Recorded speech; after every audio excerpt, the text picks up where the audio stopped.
আমরা যতই শহরে বসবাস করি না কেন, গ্রামের প্রতি কিন্তু আলাদা রকমের একটা ভালোবাসা কাজ করে। আমার তো মনে চায় গ্রামেই থাকি, শহরে তো আমার একদমই ভালো লাগে না, দম বন্ধ হয়ে আসে। গ্রামের আলো বাতাস মানুষজন সবকিছু আমার অনেক বেশি ভালো লাগে।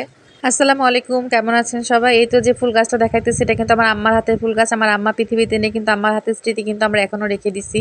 শুধুমাত্র আম্মা গাছটা গাছতে বলেই কিন্তু গাছটাকে এখনো কাটা হয় নাই। আমার আম্মা তো ফুল গাছ অনেক পছন্দ করতো, আম্মার স্মৃতি হিসেবে কিন্তু গাছটাকে রাখা হয়েছে। অনেক ফুল ধরে, কিন্তু এবার একটু অনেক কম ফুল আসছে, কিন্তু মনে হয় সামনে আরো বেশি ফুল আসবে।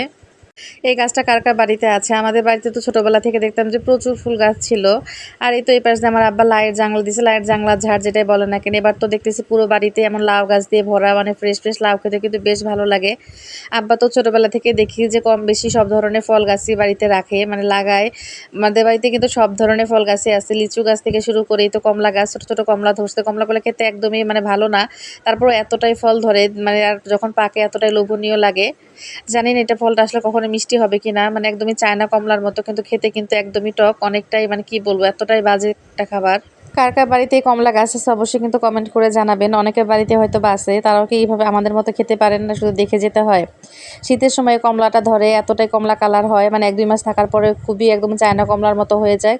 আর খেতে মন চায় যে খাই, কিন্তু আসলে খাওয়া যায় না।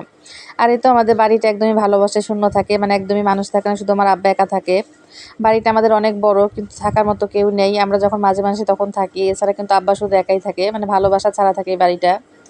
আর এই তো এই পাশ দিয়ে আমাদের মেইন গেট, মেইন গেট থেকে বের হয়ে রাস্তা। ভাবলাম যে এটাও আপনাদের সাথে একটু শেয়ার করি। আজকে কোনো রান্নাবান্নার ভিডিও শেয়ার করব না, শুধুমাত্র আমাদের বাড়ির বা গ্রামের সৌন্দর্যটাই আপনাদেরকে দেখাবো।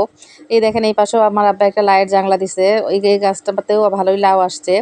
আর পাশে একটা লেবু আছে। আর বাড়িতে তো প্রচুর পেঁপে গাছ, পুরা বাড়ি জুড়েই হচ্ছে পেঁপে গাছ। এই গাছের পেঁপেগুলো এতটাই বড় বড়, অন্য একটা ভিডিওতে আপনাদের একদম সামনের থেকে দেখাবো যে পেঁপেগুলো কত বড় বড় হয়েছে।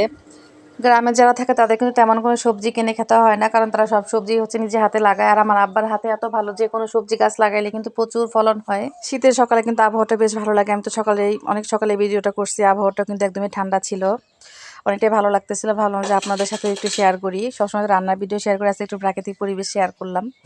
আর এই তো এই পাশ দিয়ে হচ্ছে আমাদের বাড়ির রাস্তা।